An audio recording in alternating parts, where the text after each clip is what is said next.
Welcome to Pretty Lies and Alibis. Let's seek the truth and travel the long road to justice together. What you know, Alibiers, welcome to another episode of Pretty Lies and Alibis. I'm Gigi. Good to have you here. It's Monday, March 9th. Just a reminder, I'm headed out Thursday. I'll be at trial all next week, Monday through Thursday. There's no court Friday, but looks like we'll be in the defense case, which could be very interesting. So I'll be doing some live updates at lunch, doing my recaps, although it'll only be one a day. However, Thursday, the recap will not be in depth and there may not be one at all just because I'm traveling all day from South Carolina to Utah with connections. It's about 8 hours. So I'm not sure I'll have the energy to do it. But if anything major happens, I will do a small update. Last week, Kouri's friend Chelsea talked about a video. It shows people gathered around shotgun and beers, and that's about it. And the first witness of the day, Cody Wright, Eric's business partner, they met in high school, and he was actually an acquaintance of Cody's brothers, and that's how they met. They became friends through hunting, and that led to just lifelong fun and events and them working together. Eric went to work for Cody's family business, hog tending. They both served LDS missions and came home and continued working at Cody's family business. They started C&E Masonry in 2010. As far as when they owned the business, he saw Eric a couple of times a week. They did talk daily. They would eat lunch together, and they saw more of each other in the fall through winter when they were hunting together. One thing that I thought was really sweet is when he was asked, what was Eric like? He referred to Eric in the present tense and not the past tense. He said Eric is feisty, hardworking, funny, life of the party. He did hang out with Eric and the boys.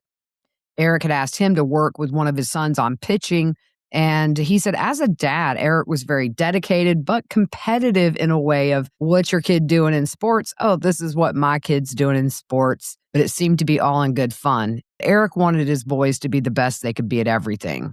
Their business was busy. When Eric died, they had 47 projects going on. And in early 2022, their business outlook was good, and it was projecting upward. Cody said he was more conservative than Eric about wanting to grow the business. Cody was content where they are, but Eric did want to go further. They both worked from their home offices, and Eric had a business computer that he used. They also shared one email because he says neither one of them were very tech savvy. C&E did help Kouri's business in October of 2020. There was a loan needed for $200,000 for Kouri Richins Realty, and C&E funded that project. He's asked about the buy-sell agreement to the life insurance company. He was told about that beneficiary change in January of 2022 and said he never made any changes to that policy, and Eric didn't either. They show some handwriting samples to Cody. Cody had asked for signatures to be sent to Kouri Richins Benson, who is the trustee of the Living Trust. He said he has seen Eric sick and injured. He had Lyme disease, he had COVID, he's had colds, flu, back pain, but he said he's a cowboy. He won't sit at home because he's sick, and he also says he's never seen Eric use illicit drugs. He got a call from Eric on Valentine's Day 2022 around 2 p.m., and of course he couldn't say what Eric told him, but he told the state Eric had fear in his voice. There was an urgency about the situation and a seriousness of what was going on. The only time he ever heard Eric sound that way was when his mom had passed away, and also when he was in an accident and he was worried the other person was hurt. On Cross, they ask about the business being 50-50 and how much Cody made in 2021. There were some sidebars about the salary, and when they came back, he said they were financially able to grow the business, and regarding Kouri being on the payroll, he confirmed that she was. If you remember last week, it came in through Kouri's own words that she asked to be taken off of payroll.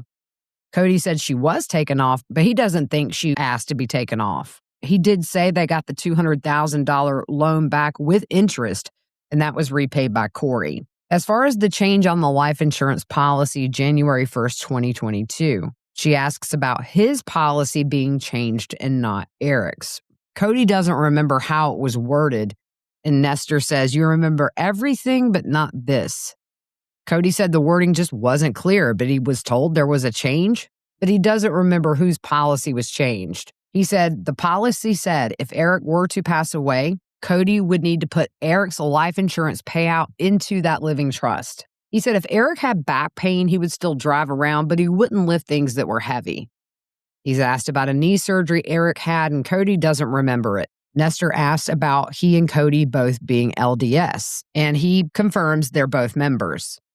She asks about the rule of not taking drugs or drinking, and Cody says if you're active in church and you believe that, then yes, you refrain. He never saw Eric take gummies or drink alcohol. She asks about those hunting violations, and it seems like maybe last week it was not presented the way it actually happened. A witness testified last week that Cody turned Eric in, but that doesn't seem to be the case from what I heard today. Cody was brought in to answer some questions about this violation, and the defense asked if they stopped going on family vacations because of this, but the witness said Eric was upset with him about it, but didn't clarify whether or not they stopped going on vacations. She asked if Eric went to the doctor on Valentine's Day, and Cody said Eric took his son for a shot for his allergies. After Eric's death, Cody did send someone to get Eric's work computer a couple of days later. And later on, the private investigator asked to access that computer, and Cody gave it to him. And this was before law enforcement went through that computer. Someone was also sent to get Eric's work truck, which was owned by the company. He said nobody asked to search it before he went and got it. In fact, Cody still has that work truck. As far as Eric's personal truck, that is with his sister Katie. And he said the reason they wanted to get those trucks out of there is because they're not an employee of C&E, and if there was an accident, it could be a huge problem with insurance. Cody has gotten close to Eric's family since his death, and he said he's been with them at some of the hearings. He's asked if he knew Kouri and Eric had policies with New York Life Insurance. No. She asked if Eric would go to Mexico to hunt because he couldn't hunt in the U.S. for a while. And Cody said Eric did go in February of 2022 hunting in Mexico. And at this point, they took a break. And before the jury was brought back in, the defense wanted to ask Cody some questions.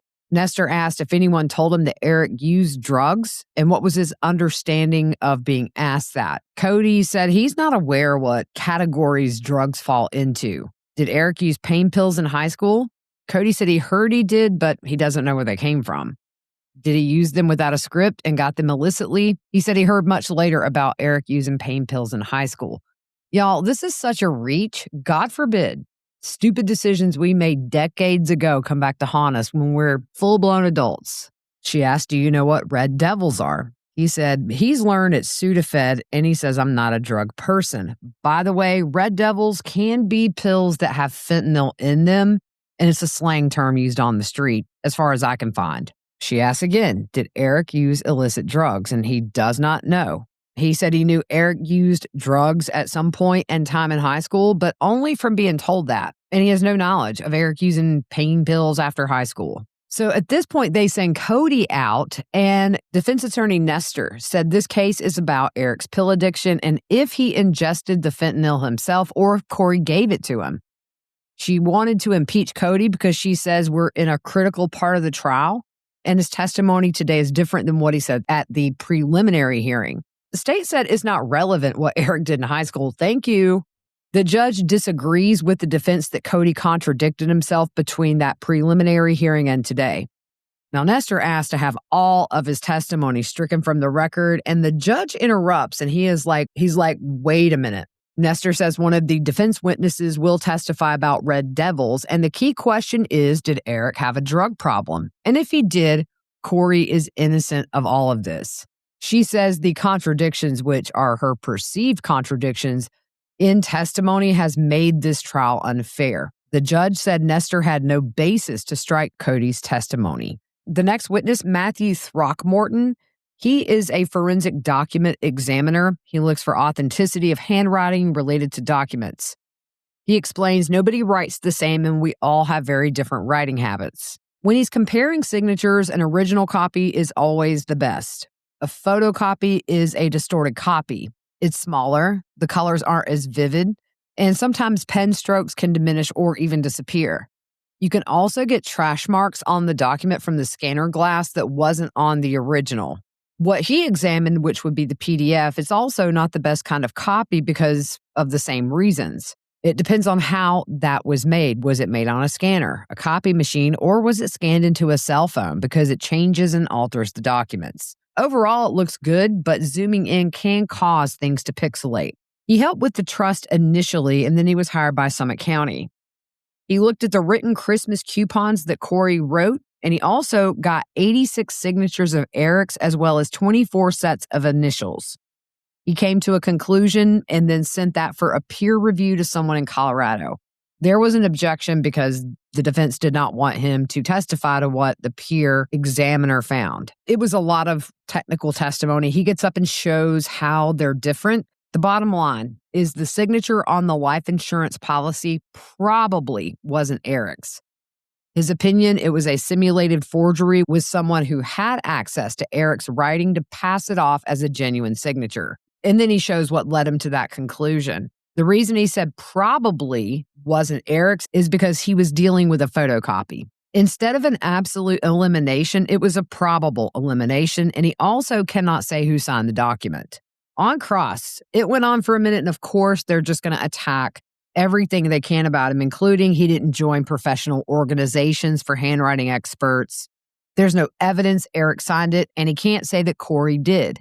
You don't know if Kouri was given permission to sign his name, and does your wife sign anything for you? That was an objection that was sustained. The defense asked if he was submitted to an internal investigation for falsifying documents while working for the Salt Lake City Police, and he says yes, but he was exonerated. The person who accused him was a retired sergeant who was hired back as a supervisor, and down the road, that supervisor was later fired. And then she brings up concerns that was put out in a study with the practice in general about the error rates, and he had read it, and it said about 4 out of every 100 there are mistakes made. And then he also said he did not look at the closing documents on that Midway mansion. The state gets back up and asks him, how many times have you testified as a forensic handwriting expert? And he said 48.